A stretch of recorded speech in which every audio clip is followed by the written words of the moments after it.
Hello అండి, అందరికీ శ్రీరామనవమి శుభాకాంక్షలు అండి. నేను ఈరోజు ఈ వడియాలు అయితే పెట్టానండి. ఈ వడియాలు ఏ విధంగా పెట్టాలో మీకు ఈ వీడియో చివరి వరకు చూస్తే అర్థమవుద్దండి. చూడండి, వడియాలు ఎంత గుల్లగా ఉన్నాయో ఒక్క రోజులోనే అయిపోయినాయండి. సాయంత్రానికే శుభ్రంగా ఎండిపోయినాయండి. 4 గ్లాసులు నీళ్లు తీసుకోవాలండి. 2 గ్లాసులన్నర అయితే నేను పొయ్యి మీద పెట్టుకున్నానండి, మరిగించుకుంటున్నాను. 3 గ్లాసుల్లో 3 ఫుడ్ కలర్స్ అయితే వేసుకున్నానండి. వేసుకొని కలిపేసి కొద్దిగంత నీళ్ళు చుక్కలు వేసి పక్కన పెట్టుకున్నానండి. పచ్చిమిరపకాయలు అయితే కోసేసుకుంటున్నానండి. ఈ వడియాలకి కరెక్ట్గా 4 గ్లాసులు నీళ్ళు పడుతుందండి ఒక గ్లాసు పిండికి. 2 గ్లాసులన్నర నీళ్ళు అయితే పొయ్యి మీద పెట్టుకున్నాను. 1 గ్లాసున్నర నీళ్ళతో మాత్రం ఇలాగా పిండి అయితే కలుపుకొని పక్కన పెట్టుకున్నానండి. ఆ 2 గ్లాసులన్నర నీళ్ళు మరిగిపోయినాయండి.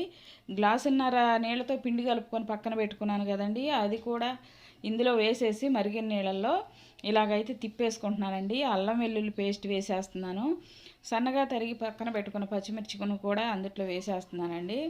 జీలకర్ర కొద్దిగా వేసేసి సాల్ట్ సరిపోయిందో లేదో చూసుకొని, సరిపోకపోతే కొద్దిగంత వేసుకొని శుభ్రంగా కలిపేసుకొని, నేనైతే 3 గిన్నెల్లో కొద్దిగా తీసుకున్నానండి. ఎందుకంటే 3 కలర్సు వేసి వడియాలు పెడదామని అనుకున్నానండి. అందుకని ఫస్ట్ గిన్నెలోది గ్రీను, రెండో గిన్నెలోది రెడ్ కలిపేసుకుంటున్నానండి.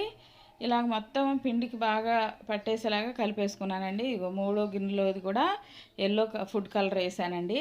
కలర్స్ అయితే చాలా బాగున్నాయండి. 3 కలర్స్ కూడా బాగున్నాయి.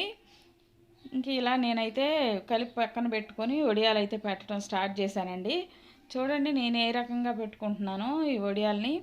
ఈ వడియాలు పెట్టడం ఎలా పెడుతున్నానో మీరు చివరి వరకు చూడండి. ఇది ఏ ఆకారం వస్తుందో మీకే అర్థమవుతుంది. తప్పకుండా నా వీడియో స్కిప్ చేయకోకుండా చివరి వరకు చూడండి. నా వీడియో మీకు నచ్చినట్లయితే లైక్ చేయండి, షేర్ చేయండి, సబ్స్క్రైబ్ చేయండి, కామెంట్ కూడా పెట్టండి. పిండి అని చెప్పాను కదండి, కానీ ఏం పిండో అని చెప్పలేదు కదా. ఈ పిండి వరి పిండేనండి. కోటా బియ్యం కడిగి ఎండలో పోసి మిల్లు పట్టించానండి. ఆ పిండినే నేను ఇప్పుడు ఈ వడియాలకైతే వాడుకుంటున్నాను.